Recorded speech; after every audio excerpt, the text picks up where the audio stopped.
നമസ്കാരം. ഇംഗ്ലീഷ് എങ്ങനെ മലയാളത്തിലൂടെ പഠിക്കുക എന്നുള്ള നമ്മുടെ 24ാമത്തെ ക്ലാസ്സിലേക്ക് എല്ലാവർക്കും സ്വാഗതം.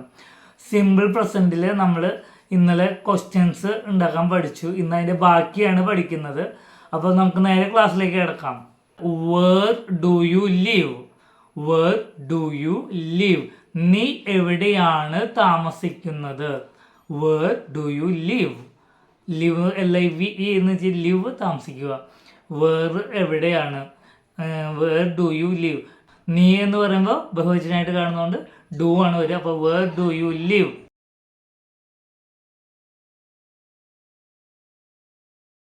What does she want? അതായത് ഷീ എന്ന് പറയുമ്പോൾ ഏകവചനാണ്, അപ്പോൾ ഡസ് ആണ് വരിക. What does she want? അവൾക്ക് എന്താണ് ആവശ്യം, അല്ലെങ്കിൽ അവൾക്ക് എന്താണ് വേണ്ടത്? What does she want?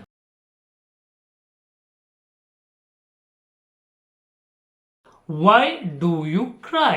നീ എന്തിനാണ് കരയുന്നത്? Why do you cry? നീ എന്തിനാണ് കരയുന്നത്?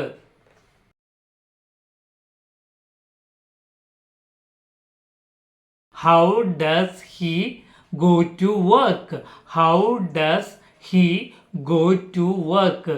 അവൻ ഏകവചനായത് ഡസ് വന്നു. How does he go to work? അവൻ എങ്ങനെയാണ് ജോലിക്ക് പോകുന്നത്?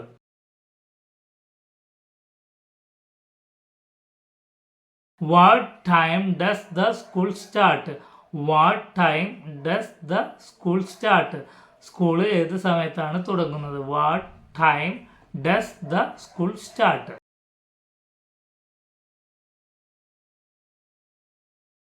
How often do you eat ice cream? How often do you eat ice cream? How often എന്ന് വെച്ച് കഴിഞ്ഞാൽ എത്ര തവണ, എത്ര തവണ നീ ഐസ്ക്രീം കഴിക്കാറുണ്ട്?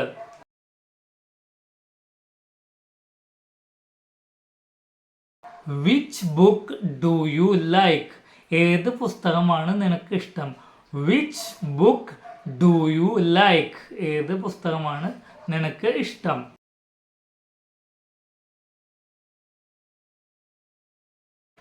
Why does the baby sleep so much? Why does the baby sleep so much? കുഞ്ഞ് എന്തിനാണ് ഇത്രയും നേരം ഉറങ്ങുന്നത്? Why does the baby sleep so much? കുഞ്ഞ് എന്തിനാണ് ഇത്രയും നേരം ഉറങ്ങുന്നത്?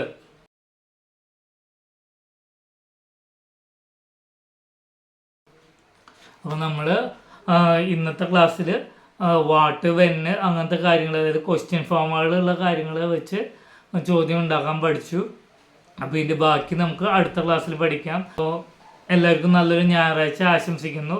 മാത്രമല്ല മഴയൊക്കെ ഉണ്ട്, അപ്പോൾ എല്ലാവരും സേഫായിരിക്കുക. അപ്പോൾ എല്ലാവർക്കും ശുഭദിനം. നന്ദി, നമസ്കാരം.